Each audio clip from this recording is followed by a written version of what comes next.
Hello friends, welcome to my channel. आपल्याला नेहमी प्रश्न पडत असतो उरलेल्या चपात्यांचं काय करायचं.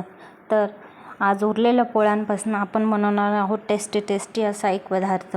माझ्याही घरात अशा पोळ्या नेहमी उरतात, तर मग मी असं वेगवेगळे काहीतरी डिश बनवतच असते. बघा, आज 5-6 पोळ्या उरल्या होत्या, त्यांचे मस्तपैकी असे पीसेस करून घेतलेले अशा पद्धतीने.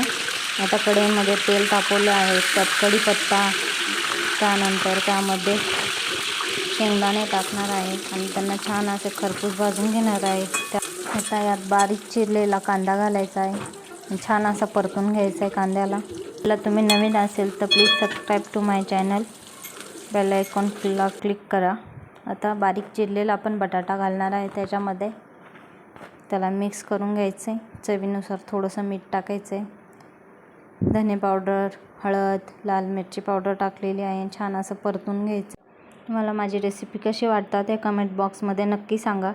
आता त्याच्यामध्ये थोडंसं पाणी ॲड करायचं आहे आणि एक उकळी येऊन द्यायची. याच्यावर झाकण ठेवायचं आहे. बघा, बटाटा शिजला आहे का ते आपण बघणार आहोत.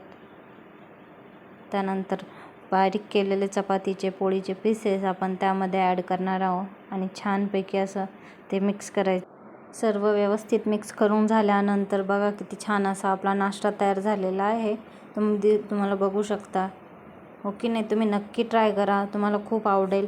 एका पॅनमध्ये काढून बघा, कोथिंबीरने छानपैकी याला मी डेकोरेट केलेलं आहे. कसं वाटतं तुम्ही ट्राय करा आणि मला सांगा आवडला का तुम्हाला. प्लीज चॅनलला सबस्क्राईब करा. थँक्यू.